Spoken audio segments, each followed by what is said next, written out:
생존 우선순위 서바이벌 프라이어리티 2026년 1월 3일자 진행합니다. 1.25 배속을 보시기 바라고요. 구독, 좋아요 부탁드립니다. 오늘 편집 내용입니다. 맨 처음은 제가 컬럼을 써봤습니다. 인구 감소는 축복이다. 출산율 감소에 따른 인구 감소를 걱정하는 것은 사실은 지배계층의 문제일 뿐이다. 산업화 고도에 따른 도시 국가화의 대가가 출산율 저하이다. 중국의 저출산율은 한국을 따라가고 있을 뿐이다. 한국이 먼저 산업화가 되었고 경제개발 5개년 계획을 중국도 따라했다고 생각됩니다. 산업화에 따른 도시국가에 따른 인구 집중은 자연스러운 현상이다. 중국은 도시에 집을 살 수 없는 도농공 제도가 또한 있다. 따라서 개체수 밀도가 높은 곳에서 포유동물들의 번식력을 떨어뜨린다. 인간도 동물이므로 이 자연법칙에 따를 뿐이다. 돈과 정치와 문화가 모인 거대 도시에 인구가 집중되니 부동산 가격 폭등은 당연한 결과이다. 아파트를 지을수록 인구는 더 도시로 모이게 되어 있다. 지배계층이 출산율을 걱정하는 것은 노예처럼 부려먹을 수 있는 노동력이 없어지기 때문일 뿐, 그래서 부랴부랴 인공지능 로봇으로 대체하려는 것이다. 정치체제와 관계가 없다. 결코 지배계층은 현재의 지위를 빼앗길 수는 없기에 더욱 그렇다. 노예, 일반 서민을 노예라고 생각하시면 되겠습니다. 인구 감소는 축복이다. 복지 선진국일수록 부려먹었던 노예는 노후 보장을 해주어야 정권을 유지할 수 있으니 안 해줄 수가 없고, 노예가 많을수록 지배계층은 그 존재 가치가 더 높을 터이다. 그런데 노예계층의 수가 지배계층의 수와 비슷할 정도로 줄어든다면 현대 국가로는 소멸할 것이다. 다시 노마드 시대로 돌아가지 않겠는가? 바로 실제로는 존재하는 형성된 지배계층을 뒤엎어지는 혁명이 오고 있는 것이다. 그것이다. 이렇게 저는 생각을 합니다. 한자녀 정책 폐지 10년 중국 출산율은 왜 반등하지 못했나? 백윤미 조선비저 1월 2일입니다. 봉쇄가 키운 불안, 출산 회피 정서, 마지막 세대 구호가 드러낸 인식, 미래 불신 속 아이 낳기 부담 확산, 수십 년간 국가가 강제한 출산 제한의 후유증과 경제적 부담, 사회 인식 변화가 맞물리며 인구 감소 흐름이 고착화되고 있다는 분석이 제기됐다. 1일 CNN에 따르면 중국 정부는 2016년 한자녀 정책을 폐지한 이후 둘째, 셋째 출산을 허용하고 각종 인센티브를 도입했지만 인구는 2022년 이후 3년 연속 감소했다. 현재 중국 인구의 20% 이상이 60세 이상이며 유엔은 2100년에는 고령인구 비율이 절반에 이를 수 있다고 전망했다. 시진핑 국가주석은 인구 안보를 강조하며 출산과 결혼을 국가의 핵심 과제로 격상했다. 전문가들은 출산율 정체의 원인이 정책 강도 부족이 아니라 구조적 제약에 있다고 분석했다. 높은 청년 실업률, 주거비 부담, 불안정한 고용 환경이 결혼과 출산을 늦추거나 포기하게 만든다는 것이다. 특히 여성에게 집중된 양육 책임과 경력 단절 우려는 출산 기피를 심화시키는 요인으로 지목됐다. 상하이 한 경제학자는 20년 전에 정책을 바꿨다면 달랐을 수 있지만 지금은 너무 늦었다며 출산율 감소가 구조적으로 고착됐다고 진단했다. 중국 구하기 세자녀 정책, 어떻게 1월 초에 나오는 뉴스들이 제가 그 컬럼을 쓴 느낌하고 비슷하게들 나오고 있네요. 중국이 자녀 정책으로 인구 증가를 억제할 수 있었다면 세자녀 정책이 현재 중국의 인구 위기를 해결하는 데 도움이 될 수 있을까요? 짧은 대답은 아니오입니다. 도시 환경에서 대가족은 말이 안 됩니다. 40대 중반의 사람들은 3명의 아이를 키우지 않습니다.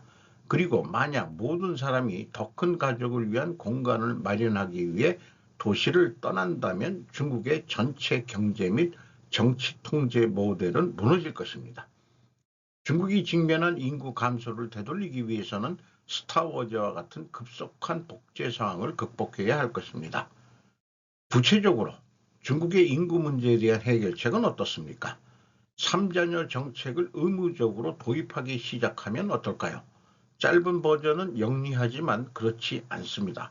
1위, 현재 중국 인구의 약 절반이 고층 아파트에 살고 있습니다. 아이 1명, 아이 3명을 위한 공간은 없습니다. 그래서 기계적인 문제가 생겼습니다. 그리고 모든 사람에게 세 자녀를 갖도록 강요하려면 먼저 국가의 거주 방식을 바꾸고 기본적으로 경제 활동이 이루어지는 주요 도시와 서비스가 있는 곳, 정부가 통제할 수 있는 곳에서 사람들을 외곽이나 그 너머 지역으로 밀어내야 합니다. 그래서 정말 잔인하다면 출산율을 높일 수도 있습니다. 그러나 그것은 중국 공산당이 인구를 통제하는 방식과 함께 중국 경제 모델의 전체의 대가를 치르게 될 것입니다. 그래서 아니요. 둘째로 공식적인 중국 통계에 따르면 필요한 정도로 숫자를 옮기는 것은 더 이상 물리적으로 불가능하다고 생각합니다. 이는 전혀 옳지 않습니다. 중국의 평균 연령은 이제 44세, 45세 정도이고 그 이상의 사람들이 3명의 아이를 쫓아내고 있습니다. 죄송합니다. 더 이상 생물학적으로는 불가능합니다. 그리고 그것은 중국 데이터가 옳다고 가정하지만 물론 그렇지 않습니다. 중국 통계계 내에서 논쟁이 벌어지고 있는 것은 그들이 인구를 단순히 1억 명에 불과한지 아니면 3억 명에 가까운지에 따라 얼마나 많이 세어 있는지에 대한 것입니다. 하지만 대부분의 초과 인원이 40세 미만의 사람들이라는 데는 대체로 동의합니다. 그리고 공식 데이터를 보면 그들은 이제 6세에서 0세 사이의 사람들이 11세에서 6세 사이의 사람들보다 약 60%더 많다고 말합니다. 따라서 공식적인 수치에 따르면 우리는 급격한 붕괴를 겪고 있습니다. 만약 그것이 10대에서 20대에서 줄어들면 실제로 중국의 평균 연령이 44세보다 훨씬 높고 아마도 54세에 가깝거나 더 높을 것입니다. 그런 환경에서는 가임기를 가진 소수의 사람들을 위해 3명의 자녀를 둔다고 해서 바늘이 전혀 움직이지 않을 것입니다. 제가 들은 이론 중 중국 공산당이 정치 및 경제 시스템을 유지할 수 있게 해줄 수 있는 유일한 이론은 스타워즈 스타일 복제입니다. 스타워즈 마니아가 아닌 분들을 위해 말씀드리자면 기본적으로 배아를 채취하여 3년 이내에 20살로 성숙시키는 것입니다. 그리고 당신이 만든 20살짜리 아이는 실제로 모든 기술을 갖추고 완전히 기능적인 성인이 됩니다. 물론 지금 우리의 기술은 존재하지 않습니다. 물론 중국에도 존재하지 않습니다. 하지만 20가지 새로운 세대를 성장시킬 것만이 이 일을 성공시킬 수 있는 유일한 방법입니다. 그리고 만약 당신이 예전 방식으로 그것을 하고 싶다면 최소한 20년이 걸리고 중국인들은 더 이상 정부가 인구에게 강요하려고 하는 것과는 상관없이 시도조차 할 수 있는 충분한 사람들이 없습니다. 말을 참 꼬고 많이 했는데 중국의 인구 감소는 어쩔 수가 없다. 그러니까 중국이 해체되는 갈로 갈 거다 하는 것을 암시를 하는 것으로 저는 이해를 합니다. 이것은 인구 감소는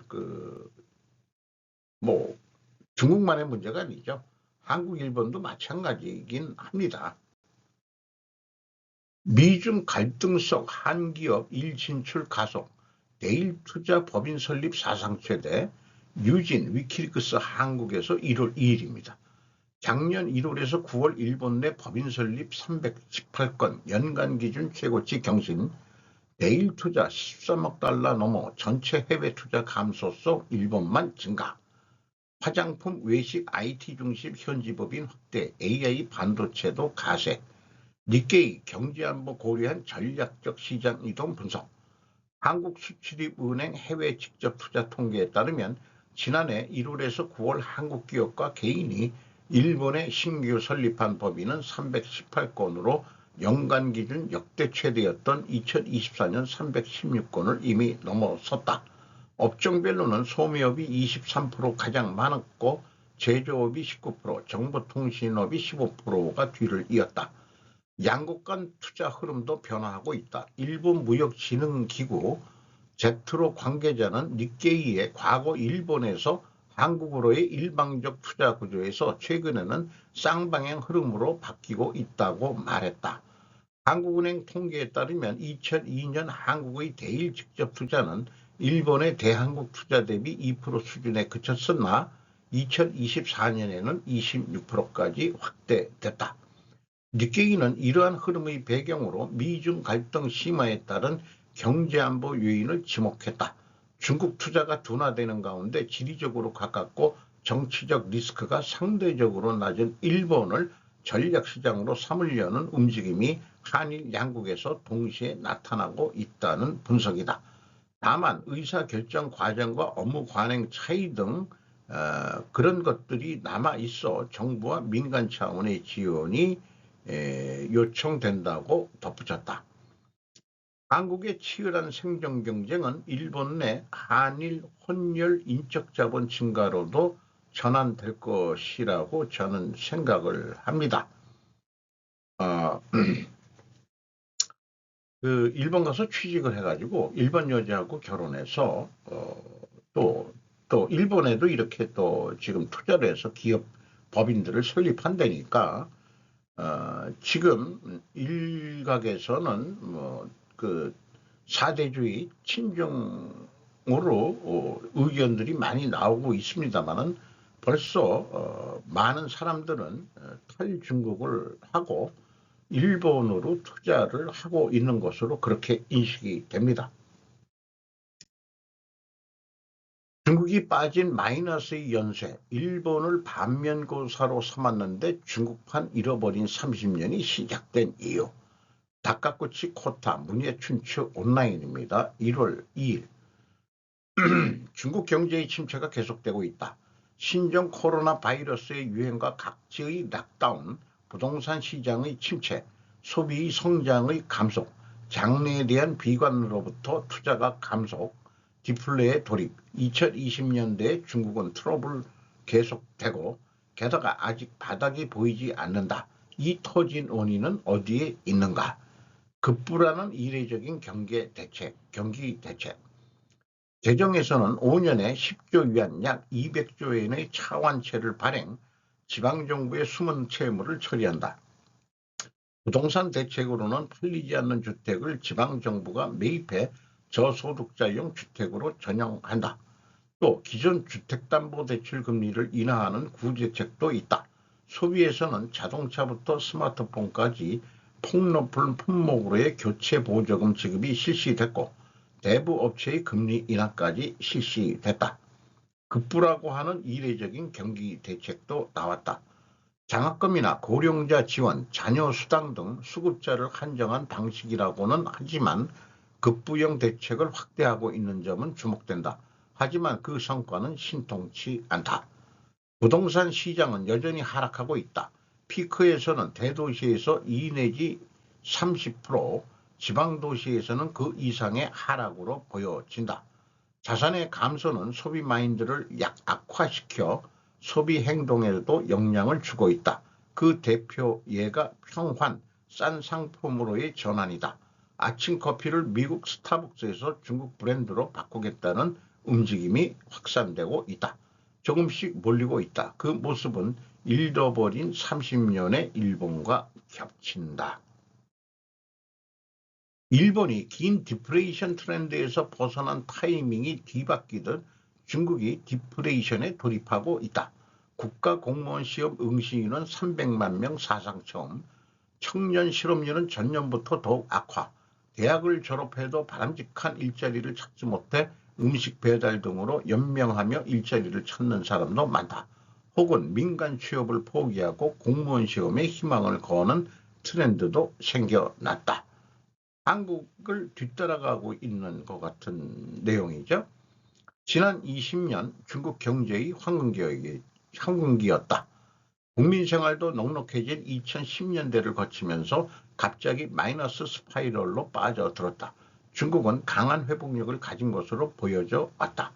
중국에서는 아직 금융기관의 파탄은 없지만 벌써부터 대기업 국유은행에 5천억 위안 약 10조 엔의 자금 주입을 실시하고 있다. 일본을 반면교사로 삼았는데 반면교사 일본에서 계속 배운 중국이지만 성장 모델의 전환기를 잘못 본 점에서는 일본과 같은 실패에 빠지고 말았다. 중국도 일본도 캐치업 경제, 즉 선진국의 기술과 제도를 모방해 국민의 풍요보다 제조력 강화를 우선시하고 수출을 늘리는 모델로 성공했다. 경제 성장이 궤도에 오르자 기술력에 투자해 하이테크 국가로 변모한 점도 공통적이다. 이 캐치업형 경제는 언제까지나 계속할 수 없다. 중국의 저출산은 일본 이상의 빠른 속도로 진행되고 있다. 출생수는 2016년의 정점에서 거의 반감했다. 일본은 출생수의 피크로부터 반감까지 약 40년을 필요로 했지만 중국은 10년도 안 되어 반감하고 있는 것이다. 2030년대 중반 이후는 생산 연령 인구가 절벽 붕괴적으로 감소해 간다. 테크 옵티미즘, 기술 낙관주의 눈에 띈다.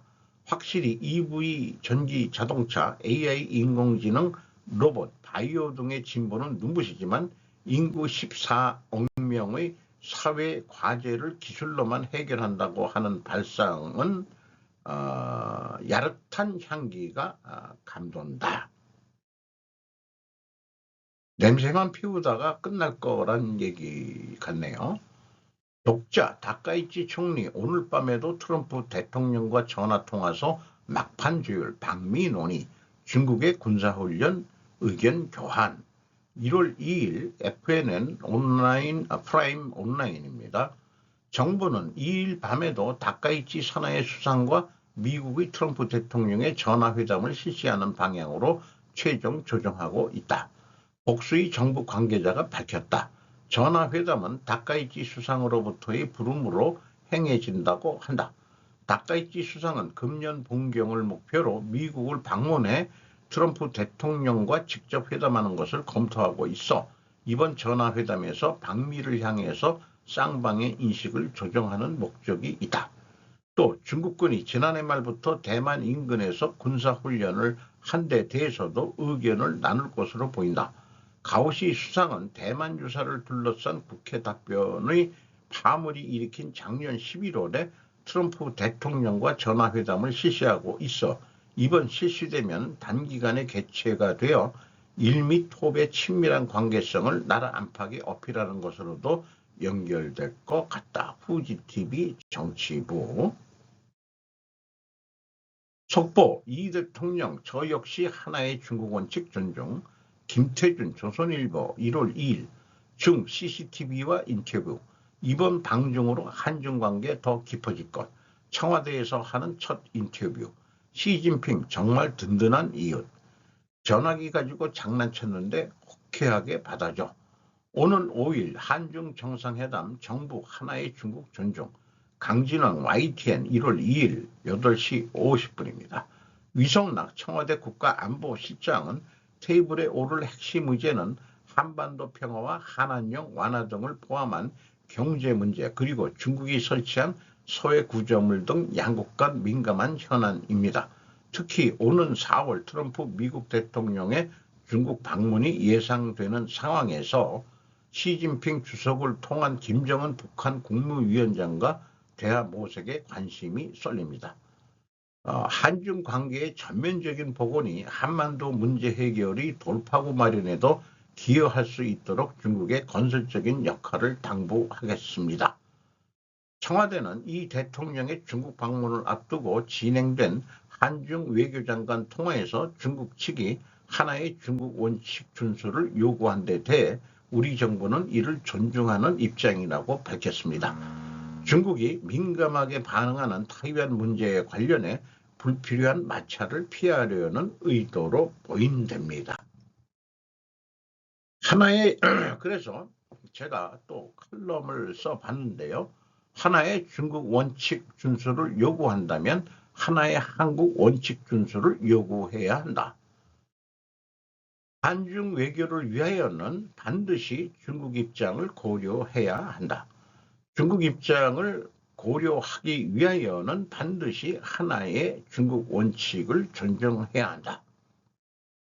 왜냐하면 대만을 합병해야 중국 공산당이 중국을 완전히 지배할 수 있기 때문이라고 원인을 생각해 봅니다. 한편 한중 외교를 위하여는 한국 입장이 고려가 돼야 된다. 한국 입장이 고려되기 위하여는 반드시 하나의 한국 원칙도 존중되어야만 한다. 왜냐하면 나는 대국이니까 요구해도 되고 한국은 작은 나라니까 안 된다는 것은 한국을 무시하는 외교 자세이기 때문이다. 그런 의미에서도 한미동맹은 굳건해야 한다. 잼 대통령은 이러한 요구를 할 수 있는 용기가 있는가라고 묻고 싶다.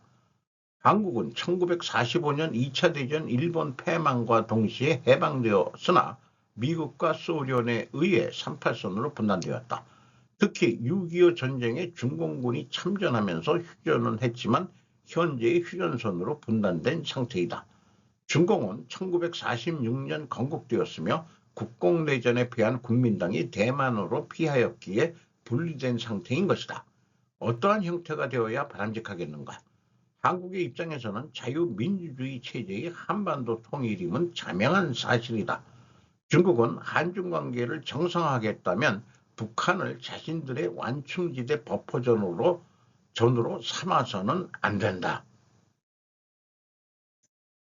한단국의 위선논쟁 제2부 김정민 국제전략연구소 1월 2일 방송분입니다. 중앙아시아 신화 대홍수와 바벨틀 신화 2개를 중심으로 진행했습니다. 색적 단일민족이 아니다. 카자흐스탄의 전설, 노히 방즈, 카즈그르트 산 이런 신화에 대한 그림을 소개하고 있고요. 왜 8명을 태웠을까? 홍수 이전 문명의 4종류의 인종이 있었던 것 같다. 트루크 신화는 더 구체적이다. 사색 인종, 황부인, 적부인, 백부인, 남부인, 색적, 종족. 판단고기와 내용이 같다. 티베트 종교 사천왕 불교 이전의 티베트의 신이었다. 신분이 강등 파미르 고원, 한민족 홍수 설화, 출처 손진태 조선 민족설화의 연구 울류문화사 1982년 7쪽. 홍수 설화 동이족 강족에서 유래했다. 칸그리족. 용산문화 기원전 2300여 년 전 동이문화였다. 우리가 단지 2333년 차이가 있죠. 그거하고 유사합니다. 비슷한 홍수 신화의 분포를 쭉 이렇게 얘기를 했습니다.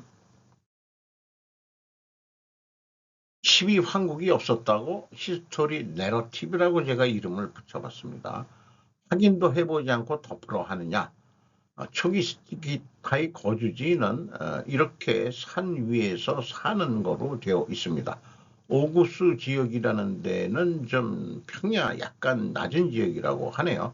그래도 해발 2000m 이상이라고 합니다. 왜 산에 살았냐? 유적지가 왜 산에 나오냐? 산맥을 따라서 인구가 이동했다. 홍수에 대한 공포 때문에 한동안 내려가지 않았다. 신화와 유적지가 일치한다. 신화가 사실이네. 오구스 지역, 자갈 지역 물살이 빨랐다는 증거. 여기가 고산지대인데 물이 흘렀다는 얘기다. 호수였던 사막. 바이칼 호수의 물개와 흑해 물개가 똑같다. 우구스 지역 100년 전까지 살기 좋았던 지역이었다. 한국의 위도 모로코와 유사하다. 영국이 한국보다 위도가 높은데 따뜻한 것은 물 때문이었다. 물이 마르면서 기후변화가 일어난다. 기후 난민 바이칼 호수 상당히 살기 좋은 지역이다. 얼음이 많고 물이 있으면 살기 좋은 지역이다. 미개발 지역 빙하의 흔적들, 현지 답사를 통해 찾아낸 것이다. 바벨탑의 전설, 판당고기 2대 단군이 치수사업을 지도했다는 얘기가 나오는데 고산지대의 치수사업이 필요했었기 때문이다. 이것은 토기로 만든 가옥인데 가야에서 출토된 또 복원된 가야 가옥인데 이렇게 수상가옥처럼 되어 있습니다. 가야 고대가옥 물 때문에 야티쿠야 사업공학도 수상가옥 형태가 있다. 물이 범람해도 살 수 있다. 대홍수 이후에도 주기적인 범람이 있었다. 홍수 이전의 문명은 다 바다에 가라앉았을 것. 만년 이전에 있었던 문명 존재한다. 각자 높은 산으로 움직였다. 시베리아 영구 동토층이 녹고 있다. 늪지대가 되고 있다. 스키타이 평지에 적성 목각분이 만들었다. 땅이 오니까 그 평지에 만들었다는 얘기죠. 고려 때부터 땅에 묻기 시작했다. 산 주변은 늪지대가 된다. 인구의 증가에 따라 산맥을 따라 이동했다. 습지에서는 못 사니까. 홍수 이전의 문명 위치를 얘기했는데 이렇게 그 바다에 잠긴 것들이 있었다면은 홍수가 나서 고산지대 쪽으로 지금 티베트 공원 쪽으로 다들 몰려가지고 이렇게 하다가 다시 시베리아 쪽으로 북지를 했다가 내려왔다. 이런 얘기로 설명을 하고 있습니다. 유목으로 살았다. 동물이 풀을 뜯고 먹고 살아야 했다. 겨울에 비가 오는 것을 유목민은 가장 무서워했다. 갑자기 따뜻해지면 초원이 습지가 되고 추워지면 양이 거기 빠져가지고 못 나와서 죽게 되기 때문에 그래서 오히려 동토 쪽으로 가도 여름이나 뭐 이럴 때는 초원에 풀이 나니까 밑에는 얼어 있다 하더라도 근데 녹으면은 습지가 되면은 뭐 그런 것도 있죠. 옛날에 살아있던 뭐 악성 바이러스가 뭐 살아나가지고 어쩌고 저쩌고 그런 또 얘기도 있습니다만은 어쨌든 기후변화가 어떻게 됐든 이 시베리아 동토층이 녹는다. 여기 한국도 따뜻해지고 그러면은 우리가 다시 북쪽으로 올라가야 되는데 이 시베리아는 못 살 것 같고 다시 옛날 바이칼 호수 뭐 이런 데까지 가서 살아야 되는 건지 그렇죠. 미래 세대는 어떻게 한국이 아마 이동하지 않겠느냐 이런 것도 상상해 볼 수 있는 거겠죠. 아는 만큼 보인다. 왜 시베리아에서 왔지? 중앙아시아 사막 지역이 되면 시베리아 추워진다. 그래서 다시 내려온다. 우크라이나, 러시아 과거 습지되었다. 신라에는 스키타임이다. 신장 위구르 시베리아 동북아 이동의 역사. 헝가리 전설 암사슴이 나온다. 신라 근간은 여왕이 쓰는 것이다. 남자는 은관을 쓴다. 훈오루 마노루 전설 사슴으로 묘사된 여생 사면 헝가리 성씨에 주루천이 있는데 주잔 조선이다. 조복 연맹 케레이족 원래 만주에 살았다고 한다. 요 나라에 의해 멸망당하자 몽골로 갔다. 몽골 추마리라는 달리는 발음 달릴 주자할 때 주자 디어헌터 추사슴을 쫓는 사람들 뭐 추노라는 것도 있었죠. 어쨌든 북의 쪽 DNA가 스키타인하고 신라하고 가깝다는 걸 얘기하고 있고 또 모계 쪽에도 스키타인하고 신라하고 가깝다. 이렇게 얘기를 하고 있네요. 현대 한국인은 몽골 현대인하고도 유사하고 현대 한국인 모계 쪽은 몽골하고는 이제 좀 약간 좀 달라져 있는데 녹도가 뭔지 모르겠어요. 어쨌든 DNA로도 연결이 된다. 수메르의 아누나키들도 연관성이 있다. 우리와 관련이 있을 가능성이 있다. 백부인 주지사 주시자 천사 사면이다. 고산지대에서 온 주시자들이 인간이라면 아무람이 본 주지사는 중앙아시아 사면일 가능성이 매우 높다. 왜냐하면 중앙아시아의 사면의 모습은 중분동 지역 사람들의 관점에서 봤을 때 편두르한 동양인의 얼굴은 뱀의 얼굴처럼 보였을 것이기 때문이다. 앤드류 콜린스 위책 사람과 사람 2000년에 나온 게 이런 거를 인용했네요. 편두몰이 신라와 가야 수메리 신화에 나온다. 천사도 다문화이다. 여러 인종이 섞였던 것이다. 그러니까 가브리엘 천사 뭐 이런 것들은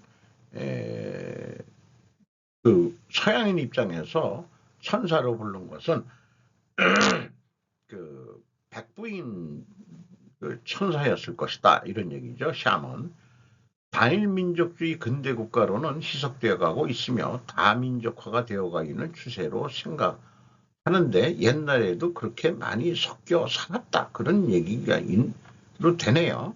요즘 이런 거 70년 된 한국 시골집에 막걸리 마시는 독일 여자들의 찐 안주는 스테파니 미초바라고 한국에서 모델로 와서 일을 하다가 한국 남자하고 결혼했다고 소개를 하는 것 같습니다. 예, 이쪽은 더 젊은데 아직 처녀고요. 고려하연 미 재련소 투자 위한 유상증자 등기 완료, 신주 효력 논쟁 종결. 이이나 조선비즈 1월 2일자입니다.